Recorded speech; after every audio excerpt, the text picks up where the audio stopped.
వేదికను అలంకరించినటువంటి అధ్యక్షులు శ్రీమతి లక్ష్మీదేవి మేడం గారికి ఓకే సమయాభావం వల్ల అందరికీ కూడా గురు పూజోత్సవ శుభాకాంక్షలు. ముఖ్యంగా మీడియా సోదరులు చాలాసేపటి నుంచి కూడా ఇక్కడ కూర్చొని మనం చెప్పినటువంటి అన్నింటినీ కూడా చాలా చక్కగా గమనించడం జరిగింది. వారికి కూడా గురు పూజోత్సవ శుభాకాంక్షలు. మరియు మండలంలో ఉన్నటువంటి ఉపాధ్యాయ సోదర సోదరి మనందరికీ కూడా గురు పూజోత్సవ శుభాకాంక్షలు. మరి ఇంతవరకు వక్తలందరూ కూడా గురువు యొక్క స్థానం ఎక్కడ అన్నటువంటి విషయాన్ని కూలంకుషంగా చాలా చక్కగా వివరించడం జరిగింది. మరి నేను కూడా దాన్ని ప్రత్యేకంగా చెప్పనవలసినటువంటి అవసరం అయితే లేదనుకుంటాను. కానీ ఈ సందర్భంగా మీ అందరికీ కూడా నా బాల్య స్నేహితుడు, నాకన్నా సీనియర్, 1 సంవత్సరం సీనియర్ అయినప్పటికీ కూడా మంచి మిత్రుడు వేణు గారి గురించి 2 మాటలు మీకు చెప్పదలుచుకున్నాను. మరి వేణు గారు ఇక్కడ లేఅవుట్ వేసిన తర్వాత నేను ఒకసారి నాకు మా అల్లుడికి సైట్ కావాలని వెళ్ళడం జరిగింది. మరి చూసిన వెంటనే నీ పేరు మహంతి, నా స్నేహితుడు అన్నాడు. నేనైతే షాక్ అయ్యాను. అంటే దాదాపు 25 సంవత్సరాల తర్వాత మరి ఆయన నన్ను గుర్తుపెట్టుకున్నాడు. నేనైతే గుర్తుపట్టలేదు, మరి ఆయన గుర్తుపెట్టుకున్నాడు. మరి ఆ వెంటనే పరిచయ క్రమంలో మీ మండలానికి ఏదైనా నేను చేయగలనా ఇప్పుడు అంటే, మహిళా దినోత్సవం దగ్గరలో ఉంది, దాన్ని చేద్దాం స్వామి అంటే, మరి ఏ విధంగా చేద్దాం, మీరు ఏం చెప్తే అది ఖచ్చితంగా చేద్దామన్నారు. మరి నేనైతే కేవలం ప్లాన్ మాత్రమే వేశాను. మరి అంతా కూడా ఆయనే చేశాడు. ఆ విధంగా రాష్ట్ర చరిత్రలో ఎవరు కూడా మహిళా దినోత్సవాన్ని అంత ఘనంగా జరిపినటువంటి దాఖలాలు లేవనే నేను అనుకుంటున్నాను. అంత అద్భుతంగా మండలంలో ఉన్నటువంటి అందరూ మహిళా ఉద్యోగులను కూడా సత్కరించడం, చీరా సారలతో సత్కరించడం జరిగింది. మరి ఈ 5 days బ్యాక్ మరొకసారి కాల్ చేసి వేణు గారు ఇలా ఏదైనా ఒక ప్రోగ్రామ్ చేద్దామంటే, చెప్పండి సార్, మీరు ఉన్నారు కదా, ఏదో ఒకటి చేస్తారు చెప్పండి అన్నారు. మరి ఇట్లా టీచర్స్ డే సెలబ్రేషన్ ప్రతిసారి ఉపాధ్యాయులుగా మనమే గౌరవించుకుంటున్నాము.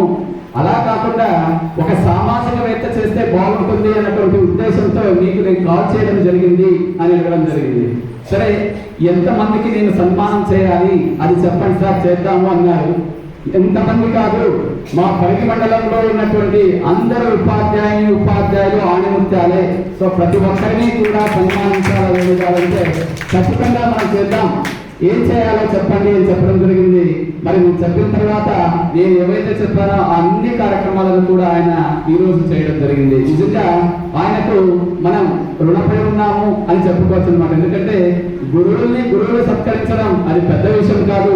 ఒక సామాజికవేత్త తన చారిటబుల్ ట్రస్ట్ ద్వారా గురువులందరినీ కూడా సన్మానించడం అన్నటువంటిది చాలా అరుదుగా ఉంటుంది.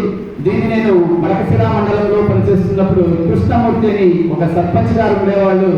ఆయనే ప్రతి సంవత్సరం కూడా గురు పూజోత్సవాన్ని ఘనంగా జరిపేవాళ్ళు. ఆ తర్వాత మా మిత్రుడు వేణు గారే నాకు గుర్తు రావడం జరిగిందన్నమాట. నిజంగా ఈ సందర్భంగా మా మండల విద్యాశాఖ తరఫున మీకు హృదయపూర్వక అభినందనలు తెలియజేస్తున్నాను అన్నమాట.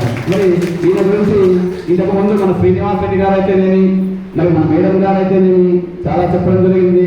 ఎక్కడ అనాథాన్ని ఉంటే అక్కడ ఆయన వెళ్తాడు, ఎవరికి ఆరోగ్యం బాగాలేదంటే అక్కడ ఆయన ఉంటాడు. అంటే నిజంగా మనం గుడిలో దేవుడినే చూస్తుంటాం, మరి మనుషుల్లో కూడా దేవుడు ఉంటారు అన్నటువంటి దానికి నిదర్శనం మన వేణు గారు అని మనం చెప్పొచ్చు. అదేవిధంగా ఇప్పుడే జిల్లా స్థాయిలో ఉత్తమ అవార్డు తీసుకుని వచ్చినటువంటి మేడం గారికి, శ్రీదేవి మేడం గారికి కూడా మండల విద్యాశాఖ తరఫున అభినందనలు తెలియజేస్తున్నాం మేడం. మరి ముందు కూడా ఇలాంటి అవార్డులు మీరు మరెన్నో తీసుకోవాలని హృదయపూర్వకంగా మండలం తరఫున కోరుకుంటున్నాం మేడం. మరి వేణు గారు ఇదే విధంగా ఇంకా కార్యక్రమాలను చేస్తూ సమాజ సేవలో ఎందుకంటే మనం చూస్తున్నాం, ఈ రోజు మనం ప్రతిరోజు చూస్తుంటాం, అంబానీకి ఇన్ని కోట్ల లాభం వచ్చాయి, ముందునే పేపర్లో వేశారు, రిలయన్స్ ని పిల్లలకి అందరికీ పంచారు, ఇది ఫ్రీగా ఇస్తున్నారని. అంటే ₹1 వాళ్ళకి ఇచ్చారంటే ఆ ₹1 అనేటువంటిది కొన్ని కోట్లను వాళ్ళకు తెచ్చిపెడుతుందన్నమాట. వాళ్ళు సంపాదిస్తారే కానీ ఎవరికి కూడా దాన ధర్మాలు సేవలు అన్నటువంటివి చేయరు. మరి మన వేణు గారైతే ఆయన సంపాదించినటువంటి దాంట్లో ఖచ్చితంగా దాదాపు నాకు తెలిసి 50% కన్నా ఎక్కువగా ఈ సేవ దానికే ఖర్చు చేస్తున్నారు.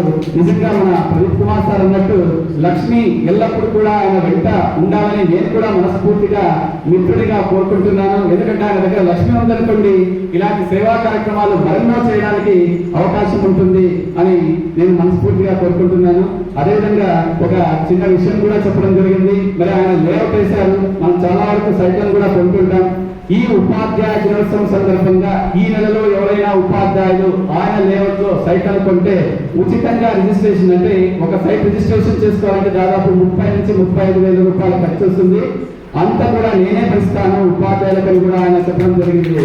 నిజంగా ఎవరైనా కొనాలి అనుకుంటే ఖచ్చితంగా తీసుకోండి, దాని ఖర్చంతా కూడా ఆయన భరిస్తారని ఈ సందర్భంగా నేను తెలియజేస్తూ, మీరు ఇలాగే సేవా కార్యక్రమాల్లో పాల్గొనడానికి ఆ భగవంతుడు మీకు మంచి ఆరోగ్యాన్ని, మంచి ఆయుష్ను మరియు లక్ష్మీ గారిని కూడా తోడు పంపాలని మనస్ఫూర్తిగా కోరుకుంటూ నాకు ఈ అవకాశం ఇచ్చినటువంటి మేడం గారికి మరొకసారి ధన్యవాదాలు తెలియజేసుకుంటూ సెలవు తీసుకుంటున్నాను. Thank you.